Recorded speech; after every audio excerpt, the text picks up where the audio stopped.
I want to welcome you to the final session of the class on what Socrates knew. Of course, we're really just getting started on knowing what Socrates knew, but I think that the Gorgias is as good an overview as one could possibly want to begin. What I'd like to do is, before I forget for the umpteenth time, well, about actually the fifth, maybe sixth time, I want to pass out this poem that was mentioned way early on by W.B. Yeats called The Choice. The intellect of man is forced to choose perfection of the life or of the work, and if it take the second, must refuse a heavenly mansion raging in the dark. When all that story's finished, what's the news? In luck or out, the toil has left its mark, that old perplexity and empty purse, or the day's vanity, the night's remorse. Originally, it was apropos of the poets, and the question is poetry as a kind of autonomous activity good or not? Or does poetry have to subordinate its activity to the good? And Yeats seems to take the latter view, that perfection of the life or of the work is the two choices that we have, and that we are better to pursue perfection of life than of work. In that sense, that poetry is not autonomous, and that we should prefer to choose and find more choice-worthy the moral life than the life of art as an end in itself.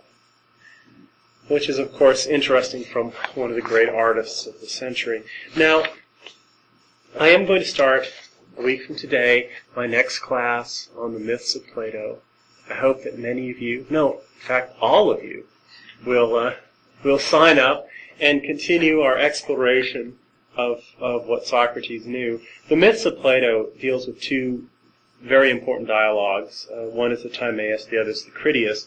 And the two were written as a set. They are really a single work in some ways. And the Timaeus deals with the creation of man and the cosmos, and also begins to describe the great myth of Atlantis, the great story of Atlantis, which is then taken up in the Critias, and then the Critias ends, apparently in mid-sentence, before Zeus pronounces his judgment on the Atlantids. And it's always been very mysterious what happened there. Jay and Finley said that obviously Plato had a stroke and couldn't finish it. I think that's one of the more preposterous things that Finley said. And it ends apparently broken off in mid-sentence, although I think there's every reason to believe that it was supposed to be that way, and that it's meaningful, not just a fragment. What we'll do, basically, is this.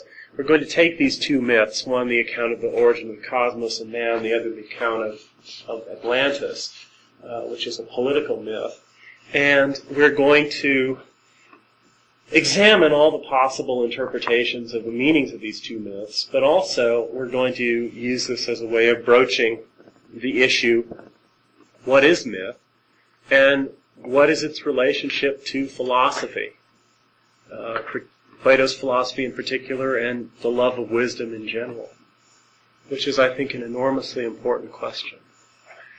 So what I would like to do is I'd like to get you all involved in this. I think it will be very enjoyable. The first lecture, I'm going to lay out my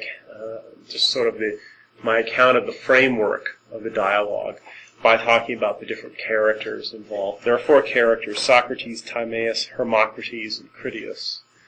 And I'm going to talk about each of them, and also about a fourth character, or actually I should say a fifth character, who is mentioned as absent. And the reason why I hung up the Raphael School of Athens painting is that here is Socrates here, with his stub nose and bald head. And here is Plato, and in his hand is a copy of the Timaeus. This is Timeo on the side of the book. And that didn't really come out in the photocopy I made on the flyer. I should have lightened it up a notch. But Socrates is counting on his fingers. And there's 1, 2, 3, 4 fingers, including the thumb that he has extended. And the beginning of the Timaeus is 1, 2, 3. But where, my dear Timaeus, is the 4th of our guests of yesterday, our hosts of today? So this is actually an illustration of the beginning of the Timaeus itself. And there should be 3 people present. Well, and there are actually more. Well, but none of this can be historical because they're all mucked together.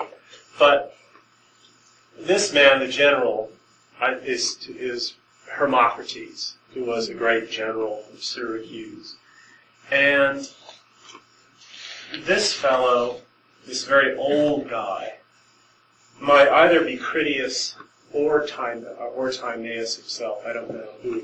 Critias was supposedly very old. These other 2 figures who seem rather old in the background could be Timaeus or Critias too. But anyway, we have a representation of the very, very beginning of this dialogue here. It's just kind of hard to assign exactly who this is.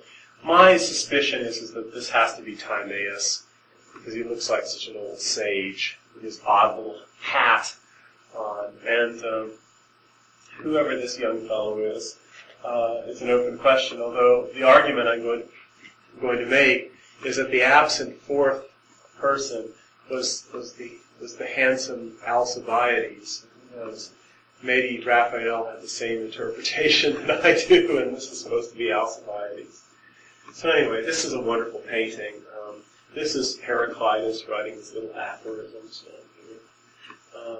And I think that this is supposed to be Epicurus, although this fellow here could also be Epicurus. It's Aristotle, right? And he's holding his ethics.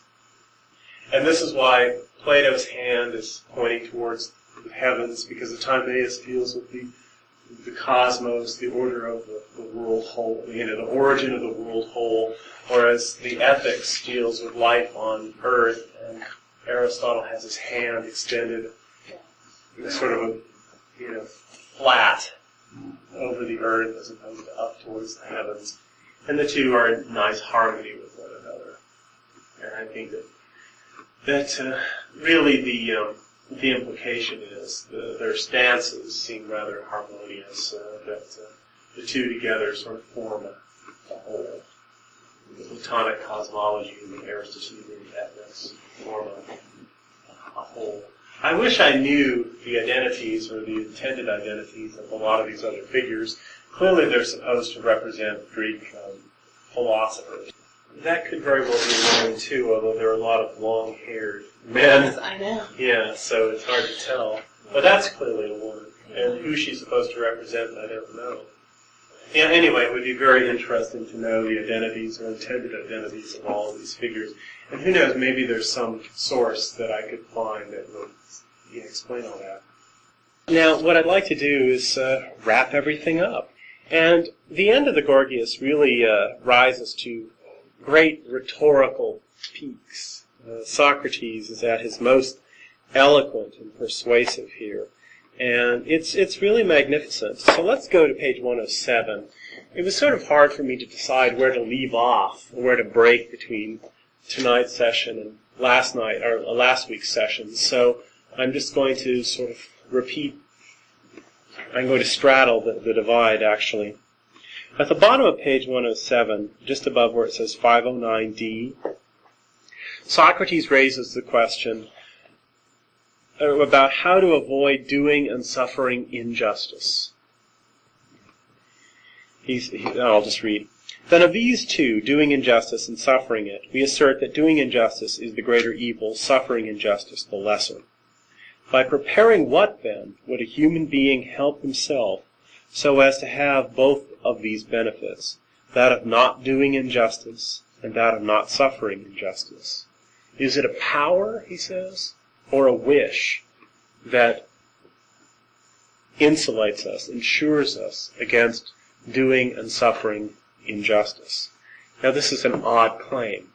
What do you mean? What's the distinction between a power and a wish? Well, let's read on. This is how I mean it. If he does not wish to suffer injustice, will he not suffer injustice? Okay. Meaning, is it just a matter of rectifying one's will and not wanting to suffer injustice, is that all it takes to avoid suffering injustice? Okay. Or if he has prepared a power of not suffering injustice, will he not suffer injustice? But the point is simply this. A wish just refers to one's intention, what one elects to do, right? And is it possible to ensure oneself against suffering injustice simply by electing to do that, making that one's aim, or does one have to do more than simply want that? Does one have to ensure certain powers on one's behalf to prevent that? Okay. Now, this distinction might not make a whole lot of sense right now until you see the alternative. Okay. Callicles says, this at least is clear. It is if he has prepared power. Callicles believes you have to have power to ensure yourself against suffering injustice. Now, what about doing injustice? If he does not wish to do injustice, is this sufficient, for he will not do injustice? Or against this thing, too, must one prepare a certain power and art? Again, is it enough to simply want not to do injustice, to not do injustice? Or does one need to do more? Does one need to exercise, gather arts, do things like that? That's the question. Okay. A little further on, this is at the very bottom of page 107, the last two lines. Why haven't you answered me in this very thing, Callicles? Were Polus and I, in your opinion, correctly compelled in the earlier speeches to agree, or were we not, when we agreed that no one does injustice wishing to do so, but all doers of injustice do so involuntarily? Right. So the wishing refers to, right, an act of will, voluntarily, whereas, as opposed to the involuntary. That's one sense in which wish has to be understood as voluntary, as a choice. But the fact is that just by wishing not to do something, we might not be able to avoid it. We might need to back up and strengthen our wishes with arts and power. That's the question he raises. And so the question is, what are the arts, if you will, and the powers one needs in order to avoid doing injustice and to avoid suffering injustice? Now, it strikes me that Socrates believed that it's not sufficient just to wish not to do injustice. Why? Well, because it turns out that all human beings wish the best, right? But that doesn't really count for much, given how ignorant we are of what's the best. And so it's necessary not just to mean well in order to avoid doing bad things. It's also necessary to know what's good, right? And if you don't know what's good, then you're going to do bad things even though you wish to do the good. And so the art, if you will, and the power that one needs to cultivate in order to avoid doing injustice is going to be ultimately philosophy. Because what philosophy is the activity of pursuing knowledge of the good, and to the extent that we know what the good is, then we'll avoid doing bad things, right? So, in addition to our good intentions, we also need knowledge to direct those good intentions to the proper end. Having good intentions or wishing to do good isn't enough to ensure that we end up, in fact, doing good. Now, the question becomes, at this point, well, what about ensuring ourselves against being victims of injustice? Is it enough simply to wish that we do not become victims of injustice, or do we have to take positive steps in order to make ourselves immune from this? And as it turns out, Socrates says that it's not possible to take positive steps to make ourselves immune from suffering injustice. And he lays out what positive steps someone like Callicles would recommend, and as it turns out, the insurance is worse than the thing that you're trying to avoid. Okay, so let's look at this.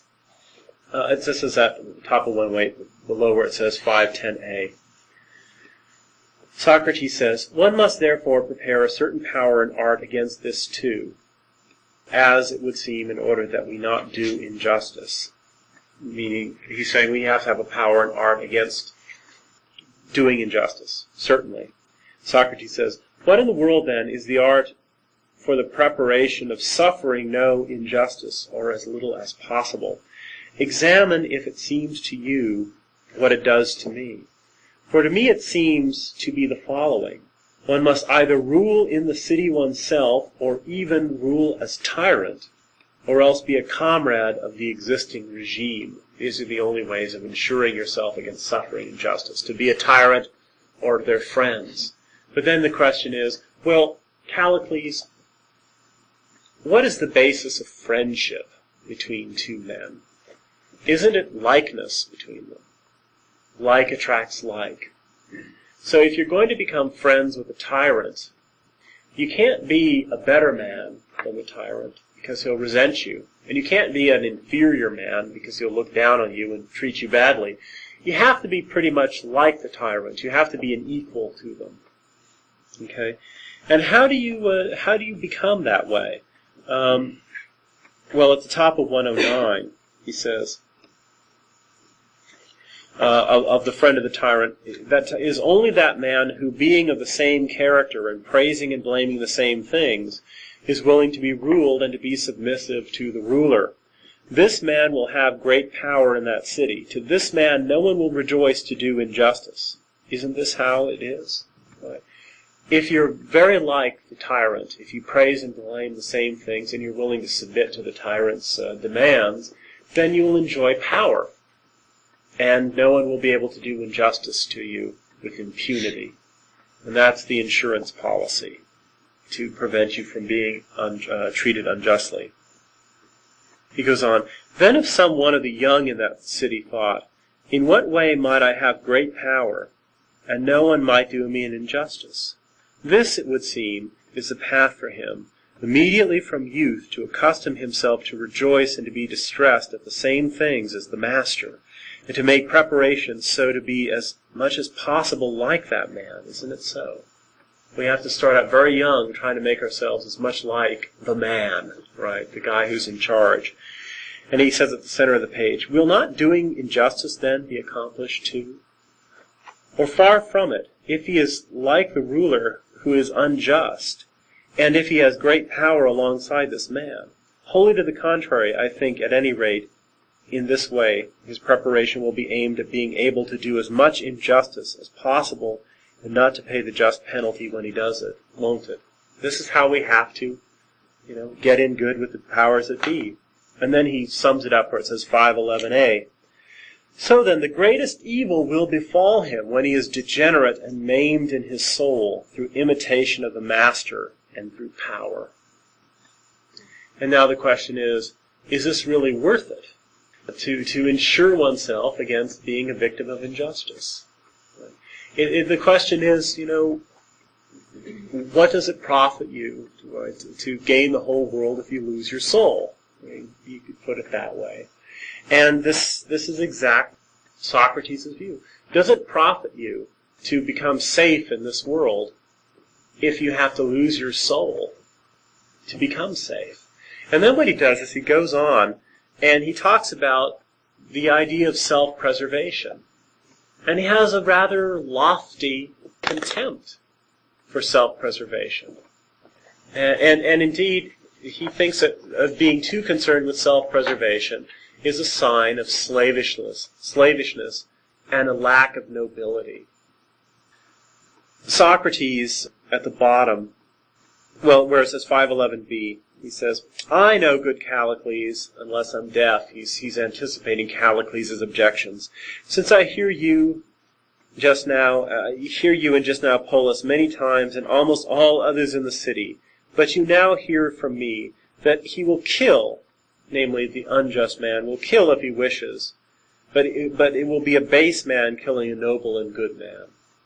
If you don't take, insurance out against being treated unjustly, you can be killed. But he says, look, you're going to hear it from me now. This isn't such a bad thing, because when this killing takes place, it will be a bad man killing a good man. And Callicles says, isn't this exactly the infuriating thing, that bad men kill good men? And Socrates' response is, not for him who has intelligence, as the argument indicates. Or do you think a human being ought to make preparations for living as long a time as possible and to practice those arts that always save us from dangers, like the one you are bidding me to practice, rhetoric that brings us through safely in the law courts? Callicles says, yes, by Zeus, and I'm counseling you correctly.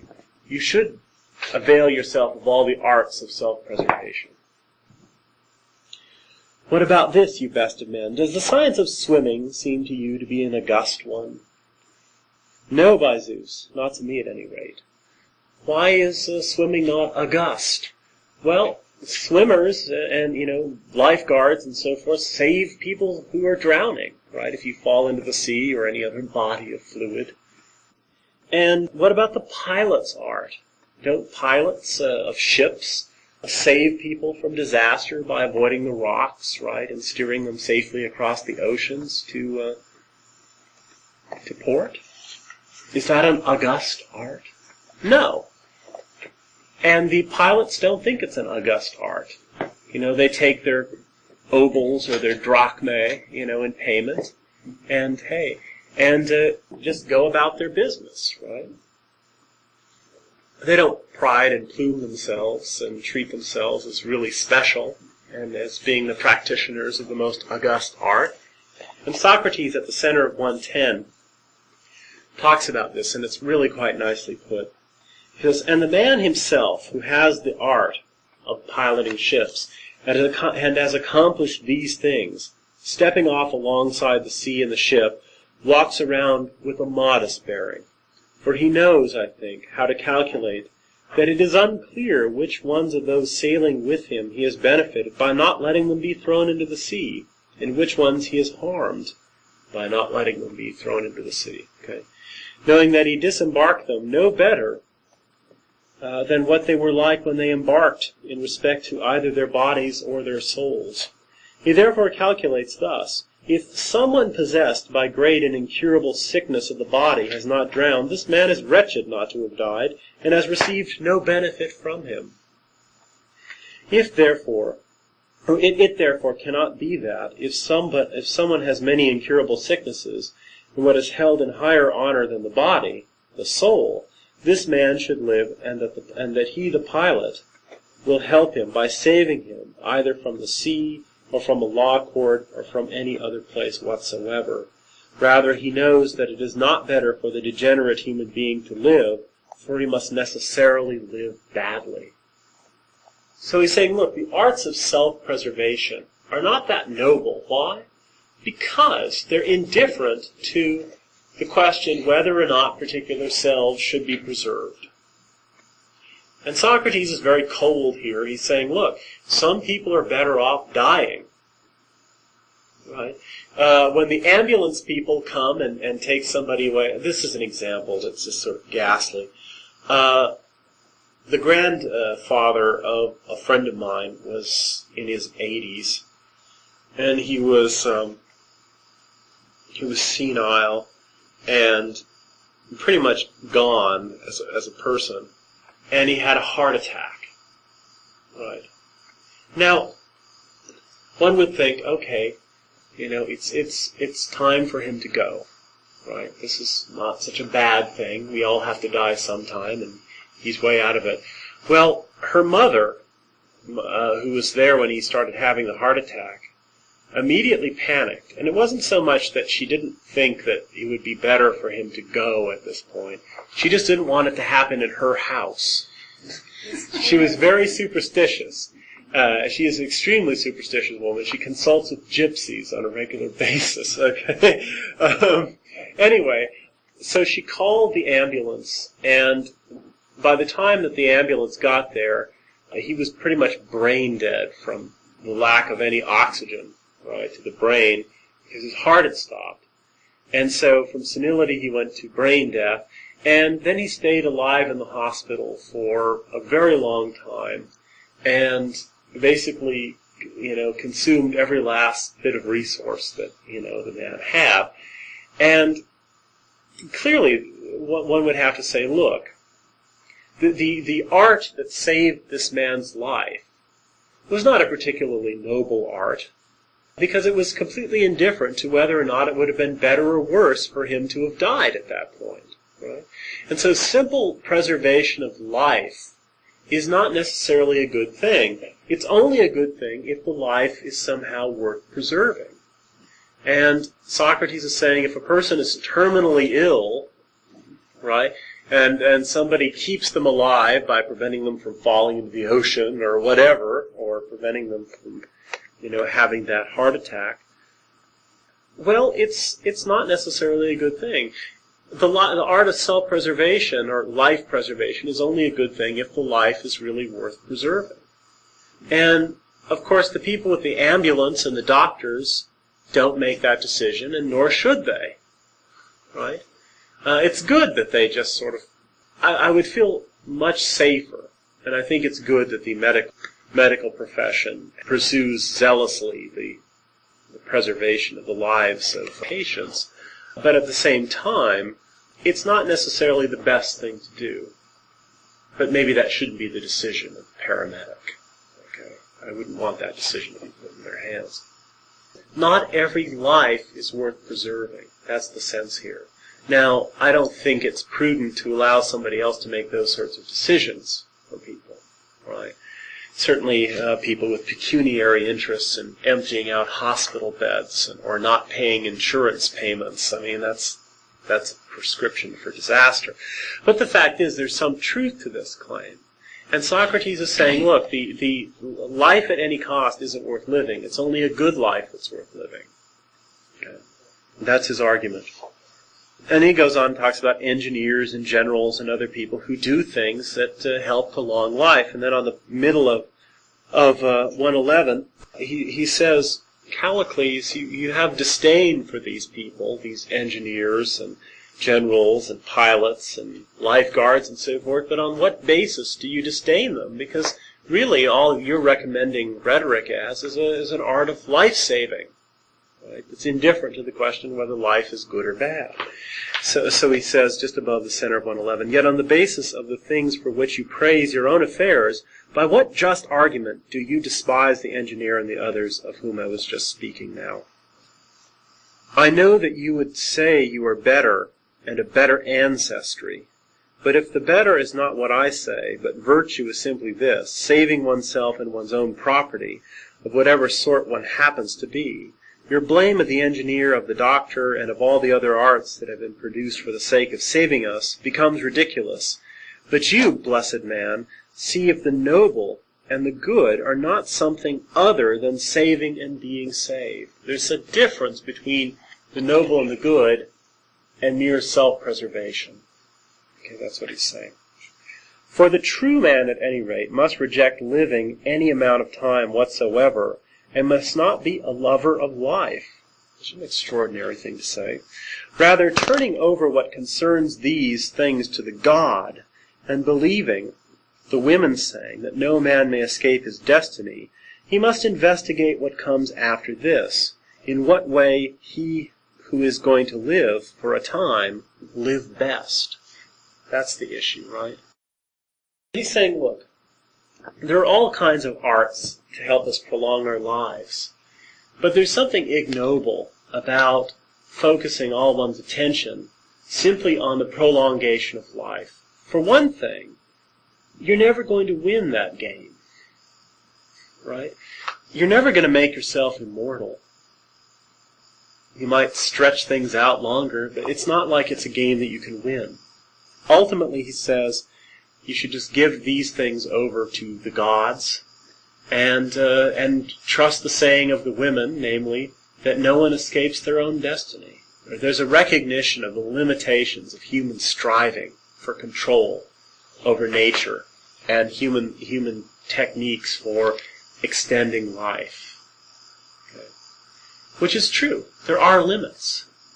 And instead of plunging oneself into the world of contingencies and expediencies and launching oneself on the project of mastering one's own destiny, which really is impossible, one should take a step back from all that, apply oneself to the extent that it's necessary to control one's environment and take care of oneself physically. But one's main focus should be the question of whether one's good, whether one has a good life, however long that life might be, rather than one just has a long life that's somewhat indifferent, morally speaking. And we do have a choice. People who are caught up in self-preservation can put a hell of a lot of time and energy into that. You know, people going to health clubs, taking their antioxidants, working out and so forth. You can spend virtually every waking hour working or preserving your body, right? And the fact of the matter is that that's going to take away time from pursuing something that's in a sense even better or more important, namely assuring the quality of your soul. And why is this thing better? Because, to put it in language that Socrates doesn't use, but would probably have found agreeable, it's more important to be worthy of happiness than to be happy. Or better yet, in this context, it's better to be worthy of living a long life than to live a long life. Right? The best thing, of course, would be to have both, right? To have a long life and to be completely worthy of it, a long, rich, full life. But we can't master circumstances enough to ensure that that's going to be the case. Again, we have to leave that to fate, right? So what do we have to do? We have to choose, therefore, the most important goal to pursue. And the most important goal to pursue is worthiness. And that's a goal that we can actually pursue with a much more, I'll put it this way, with greater certainty of success, because it has to do with the quality of our own souls. It requires working on the inner self, right? But that's very close to us, and entirely, or almost entirely, within our control. Our character, our thoughts, our actions can be controlled by us to a far greater extent than the state of our bodies or the state of society or the behavior of others and so forth. And so to the extent that we have a choice between pursuing worthiness of having a long life and pursuing a long life, it seems that the best thing to do is to work on the thing that you're more assured of success with. And that's going to be working on the soul. You shouldn't be indifferent to the needs of the body, but at the same time, you can be slavishly concerned with prolonging life and do so at the cost of really making life worth living. And Socrates is famous for the claim the unexamined life isn't worth living. What does that mean? It means that the life of a person who is unconcerned with their own soul is not worth living. The person who's indifferent to goodness leads a life that really isn't worth living because they haven't done anything to assure the worthiness, their own worthiness to live. And Plato doesn't seem to be a believer in the idea that human beings just have an innate worth. Right? If that were true, then all lives would be worthwhile simply by being lives. He really seems to think that the worth of life is something that we have to achieve, that we have to do things to make our lives worth living. And that has everything to do with the cultivation of character, the care of the soul. Huh? Did you say that was Plato and Socrates? Well, Plato and Socrates, it's kind of hard to separate the two, right? But I think there's something profoundly true about this. Again, the ideal world is a world where you don't have to choose between, say, moral worth and happiness as a natural being, good health, nice things, and so on and so forth. That would be the ideal world, but it's not the real world. And what you need to do, therefore, is you need to keep in mind that when you're forced to choose one or the other, you have to choose the one that's most worthy of choice, meaning the best, and as it turns out, the best is also the most practicable, in the sense that it's more under your control. Okay? And the best is the care of the soul. So I think there's something very profound about this. Again, he says, rather, turning over what concerns these things, namely the prolongation of life, physical existence, to the God, to the divine, and believing the women's saying that no man may escape his destiny, he must investigate what comes after this. In what way he who is going to live for a time live best. I think there's something wonderful about that. And then he sums up his argument against Callicles. At the very bottom of 111, he says, our choice of this power in the city will be at the cost of the things dearest to us. And if you think that any human being at all will impart to you a certain art, such as to make you have great power in this city, while being unlike the regime, whether for better or worse, as it seems to me, you are not taking counsel correctly, Callicles. He's saying, look, to become powerful in the city is like, he likens it to the witches of Thessaly, who can draw down the moon and exercise power over nature, but at a cost. They lose their sight, or they lose their children, something like that. And he's saying the same thing goes with pursuing power in the city. You can win the world, but you will lose what's most important, namely your soul.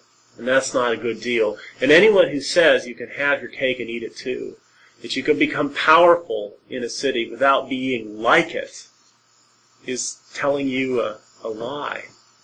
If you believe that, I've got some swampland to sell you. Or I'll sell you the Brooklyn Bridge, too. And poor Callicles seems to have bought, intellectually speaking, a Brooklyn Bridge, if he thinks that he can do all this. He goes on, 1, 2, 3, 4 lines down from the top of 112. Okay. For you must be not an imitator, but like these men in your very own nature, if you are to achieve something genuine in friendship with the Athenian people. You can't just act like a friend of the people. You have to be one. You're not going to be able to just pretend and maintain your inner freedom. By pandering to the crowd, you will become like the crowd, eventually. You will transform yourself. And yes, by Zeus, with the son of Pyrilampes to boot, he's referring to Alcibiades. So then, whoever will turn you out most like these men, will make you skilled in politics and in rhetoric, as you desire to be skilled in politics. For each group of men rejoice at speeches said in accord with their own character, and are annoyed at those of an alien character, unless you say something else, dear head, which is a kind of strange phrase, dear head. Do we say anything against these things, Callicles? And Callicles doesn't have much to say. And then what Socrates does is he goes on and begins to argue the necessity of private accomplishments before public accomplishments. But just to review what we've looked at so far, Socrates claims that when it comes to preparing yourself not to suffer injustice, that there's really nothing you can do. The only way you can be immune to suffering injustice is to, well, he never mentions this, but you could go live on a desert island, right? You could leave human beings behind. He doesn't seem to want to opt for that. Okay. And the second thing you can do is you can become so much like your fellow man that they wouldn't want to do any harm to you. But he says that would only be an option, really, if you were surrounded by good men. Then you wouldn't have to worry about them doing injustice anyway. So obviously, if you're worried about avoiding the injustice of your fellow men, it's because your fellow men are unjust. The only way to get these guys to like you is to be just like them, which is to be unjust too.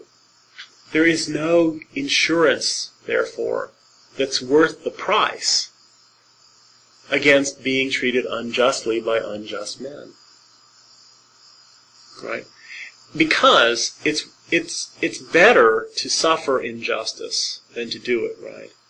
for the reason that it's better to be a good man who suffers than it is to be a bad man. Right? And doing injustice makes you bad. And it's precisely by becoming an unjust man that you can insure yourself against being treated unjustly. But it's not worth the price. Right? It's better to suffer injustice as a just man than to become a bad man in order to avoid suffering injustice. And he goes on, and I think he makes a very good case against that, and also a very good case against the whole notion that self-preservation should be our primary goal. And the fact of the matter is that human beings can be corrupted and turned into slaves. They can be turned into monsters, they can be turned into slaves, if they are primarily concerned with the prolongation of their life. Right? You can be blackmailed into doing anything if you show that you have a sufficient fear of death. Right? And if you fear death more than any other thing. If you fear death more than villainy, there will be people who can turn you into a villain. Right? If you fear being a villain more than being dead, there's no way that somebody can turn you into a villain. Because you'll choose the best, which is death, rather than villainy. So at this point, starting on 113, Socrates says something about, the great statesmen of Athens, and he launches into his critique of Pericles and Miltiades and Themistocles and Cimon, and he tries to show that these men were not practitioners of true statesmanship because they made the people worse rather than better. Yes, they did choke the city with tribute and wealth, with walls and docks. They built fleets. They made it powerful and wealthy, but they also made it rotten. And he says, no one would say that a horse trainer or an ass trainer is a good horse or ass trainer if the animals come to them gentle and tractable and leave them stubborn and constantly nipping at one another and at the people who are supposed to be their masters. No one would say that a person was successful, but that's exactly what happened with Pericles.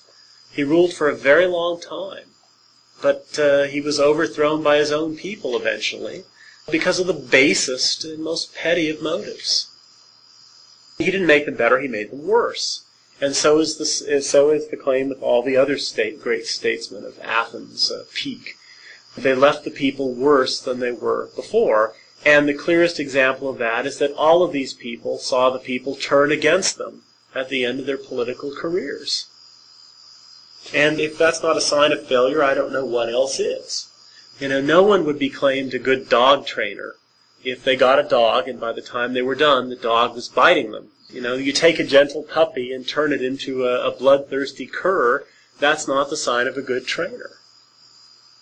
So, but it's very interesting on 113, about 10 lines down, Socrates says, Then if Callicles, intending to act publicly in political affairs, we urged each other on to building, to the greatest buildings, whether walls or dockyards or sacred temples, would we have to examine ourselves and inquire first whether if we know the art or do not know it, that is, the art of building, and from whom we learned it? Would we have to do this or not? He's saying, look, if you were to get up in front of the people and urge them to build some new buildings, wouldn't you first have to know yourself, he says, and know whether you know the art of building and who you learned it from?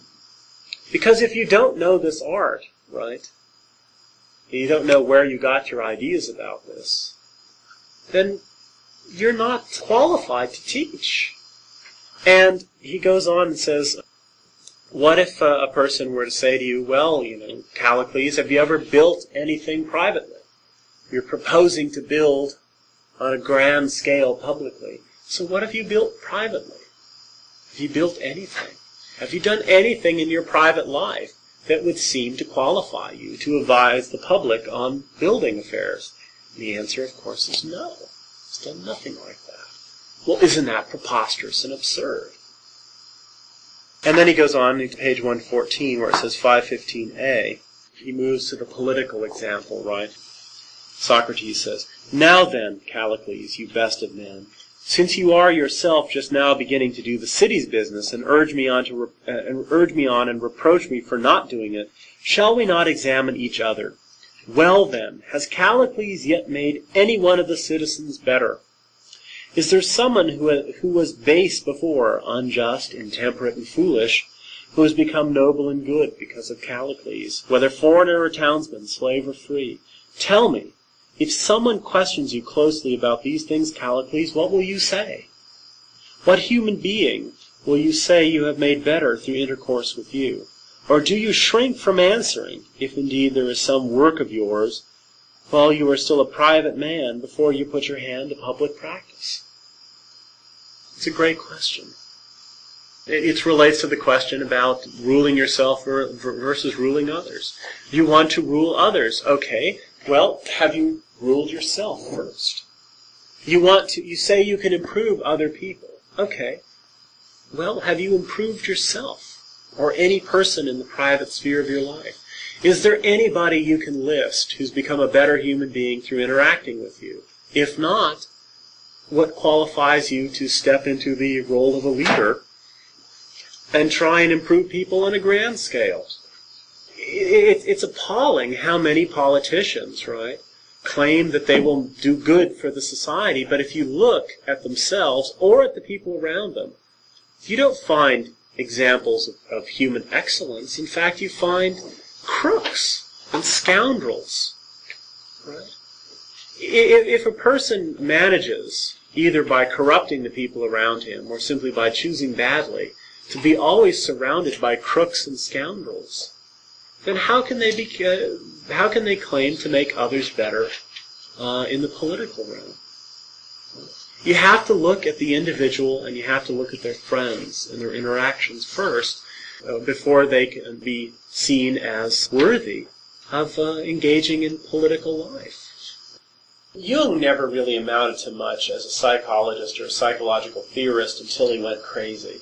Then he put himself back together and suddenly he became enormously innovative. Yeah. A lot of people who go through troubles and get out of it are far better at giving advice to people who are troubled than somebody who's just sort of stolidly healthy, and okay, and have never really gone through any crises in life, right? Socrates makes the point at one point, isn't a physician who's been sick, really sick, in some sense, much better at being a physician because they've lived it and experienced it from the inside than somebody who's always just been in the pink of health, right?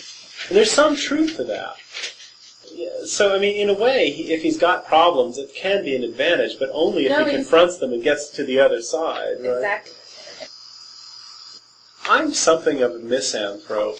I was so impressed, I think it was in Hannah and Her Sisters, Max von Sydow makes a statement, people are always going on about the Holocaust and how unimaginable it is, but he says, given human nature, the only thing that shocks me is that there aren't more of these things. And I sort of have to agree. I'm somewhat pessimistic about human beings, and because I'm so pessimistic about human behavior, I tend to be sentimental about animals, right? The fact is that dog eat dog doesn't apply to dogs. It only applies to humans. Depends on the dogs. I mean, wild dogs are not very... When cats torment mice, it's not that they can sympathize with the mouse and therefore take pleasure in the torment. Whereas when human beings torture other human beings, it's precisely on the basis of the fact that they can project themselves into that person's suffering and enjoy it. So human beings are capable of far greater evil than animals. Well, the fact is that our capacity to sympathize with other human beings does make it possible for us to be kind, but it also makes it possible for human beings to be far crueler than any other species known.